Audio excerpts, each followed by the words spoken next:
3-2-1 is kind of a cultural phenomenon, at least in the Seattle way of thinking.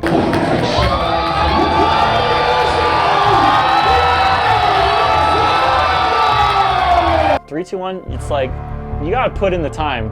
The more times you go, the more fun you have. Honestly, it's probably the most popular thing to do in the city of Seattle. This shit is crazy. 3-2-1 is so freaking special, dude. Like, cause it really does feel like, it's the family, dude. It's a bunch of friends. The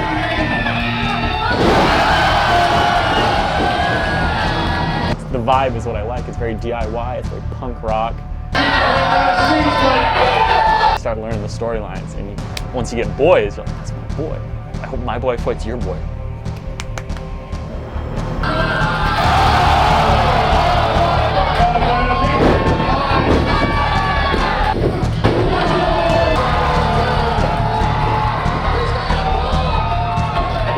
We have some really diehard fans, but every 2 weeks we have brand new people that have learned about us one way or another that come in and come to party and hang out with the crew.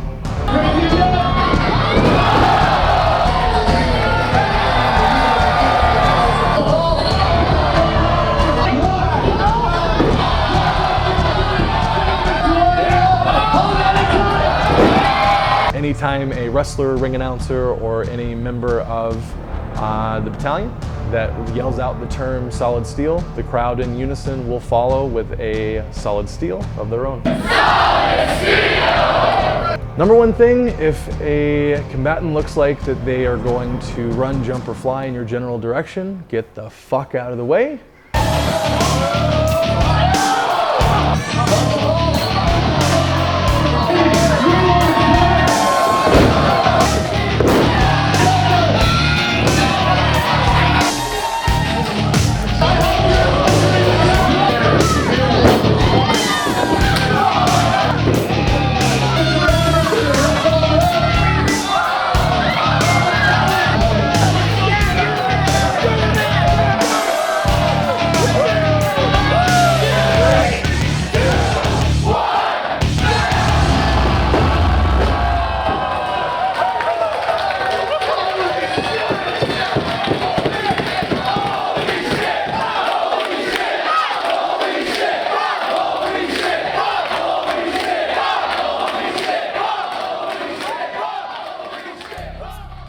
Three-to-One Battle is an independent wrestling promotion based in Seattle, Washington. It is very much unlike the majority of professional or independent wrestling in the US, in that it is very much a vaudevillian, comedy and tragedy, fan interactive experience of a wrestling show.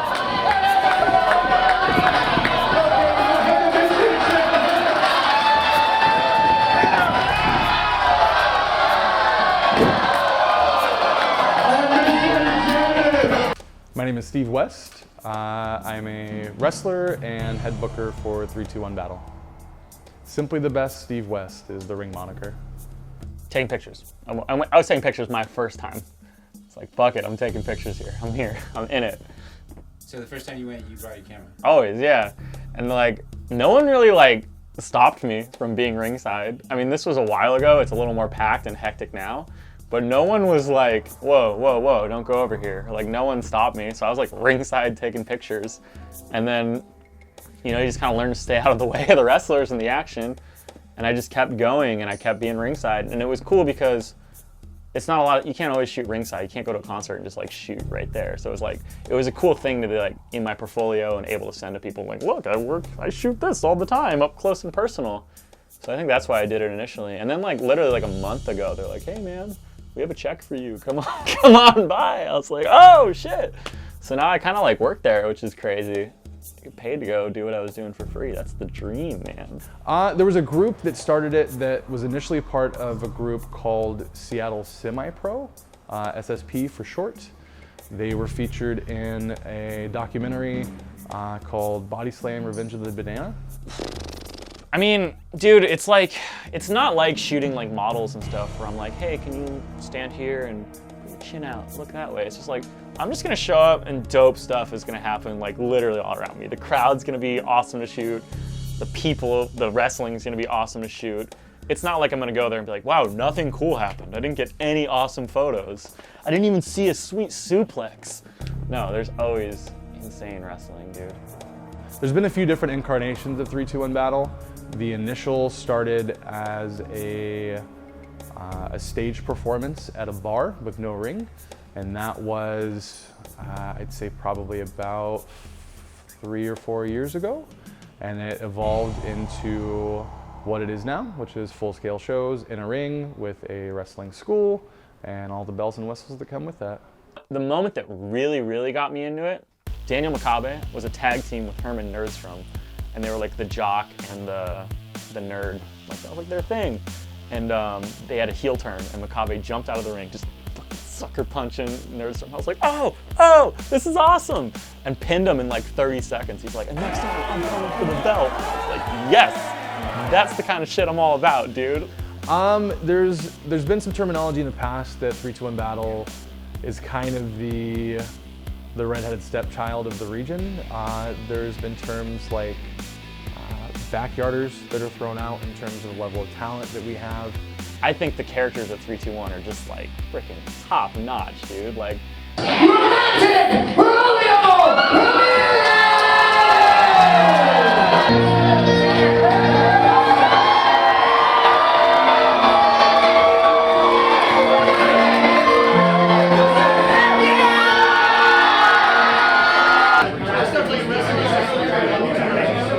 Nobody's going to Battle WrestleMania, which will be episode 9. Oh, wait a minute! What a scoop! What a slam! Romeo hits the ropes!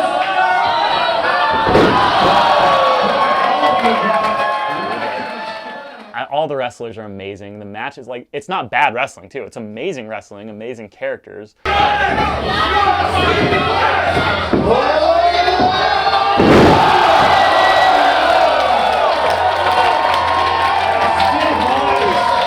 At some point, we developed a reputation as being dangerous. In general, wrestling is a very dangerous sport. The risk is always there for people to get hurt, but that's probably the biggest misconception, is that we have a place that's set up for people to potentially get hurt, when we take every precaution to make sure that people are trained in a very safe way, know how to protect themselves and their opponents, and especially keeping the fans safe in the process. The venue's shitty, but I think that plays into it. We've deemed it the Battle Palace for 3-2-1 Battle shows. It's a gym under 2 music venues. So sometimes you'll hear bands playing like upstairs while we're there. It's kind of great. Kickboxing and wrestling gym. During the day and at night, it is an event space for crazy motherfuckers like us. So there's a lot of preparation that goes into the week leading into the show. The day of, usually the work starts around anywhere between noon and 2 p.m. We take down the ropes that are on the ring that are used during the week, and we put up our steel cable ropes that we own for the company. We swap out turnbuckle pads, we put out our banners, we put on our custom skirts. We have to remove all the mats and all the punching bags from the gym so that we can make room for all the chairs to fit in. Set up merch tables, set up the entranceway, the curtain, set up the bar area where a lot of our wrestlers have custom drinks named after them. It turns this gym into an event space just from the work we do throughout the day. But yeah, we start probably anywhere between noon and 2 p.m. and we're not finished until right before the doors open at 8:30.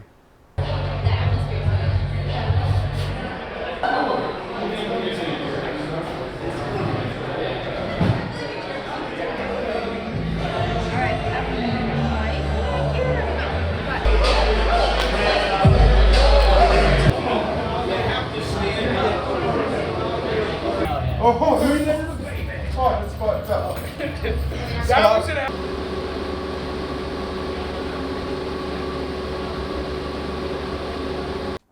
Yeah, I don't go to any of the classes or the meetings because, like I said, I'm like a fan before all of it. I don't get there early. I still get there when all the fans get there. There are old references in wrestling so that when somebody uses something that's clearly not made of steel, ring announcers typically will refer to it as being solid steel to create this illusion of it being a more dangerous thing than it really is. So 3-2 in Battle took that to the next level, and everything in this building, whether it's visibly made of wood or plastic, is solid steel. That is the rallying cry of the fans. That's the thing that our ring announcers shout out to get fans really into the show. That's the most consistent voice that you hear the fans ring out, is the term solid steel. Solid steel aprons! Solid steel! Everything is solid steel if you just believe, from the ring apron to the steps to the ropes to the body parts of any human being or non-human being that steps foot in that ring.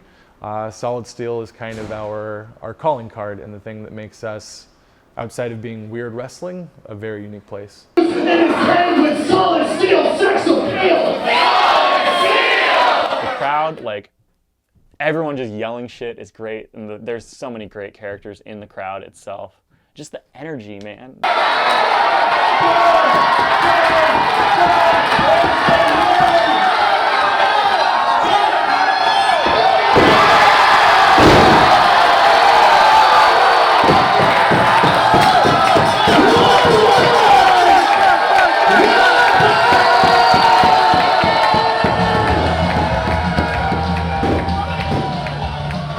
Dude, what else you got going on Friday night? This is the greatest thing to do in Seattle. That's how I always think about it. Like, yeah, dude, it's $10. $10 gets you in the door for like a 3-hour wrestling show. Beer, $3. Dope wrestling, good times. Everyone is so friendly at 321 too. Like, I just walk in, the first like 20 minutes of me being there, it's just me hugging people. It's like, dude, I'm so stoked to see you. Catch up, the storylines are amazing. We're going places. We're on Twitch now. If you can't even make it, you can watch it online. That's crazy. We're like next level. I'm part of it. It's growing, and you can be a part of it and watch it grow. And be like, man, I remember when we were at that old gym. Like, you know, like, it's gonna be crazy. I really feel like we're going somewhere huge with it. It's just amazing to be involved in any way, and I feel the same way if you were gonna go as a fan. But you are part of it, right? Yeah, I think I'm a character on the ring side. I like to think of it a little bit, you know. I yell shit, I talk to the crowd, hanging out, show them funny stuff on my phone. Anybody that comes into the Battle Palace definitely needs to know to be on their toes at any given time, be ready to participate. There's a lot of fan interactiveness in the show. And come in with an open mind and ready to have fun.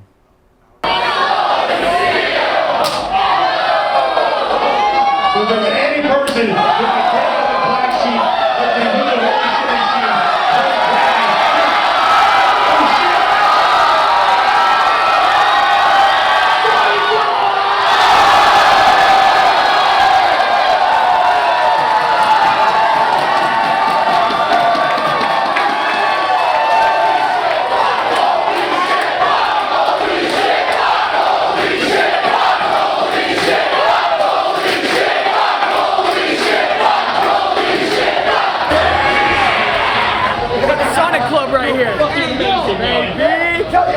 New champ. I'm holding on to this for a long time. Get the fuck out of school!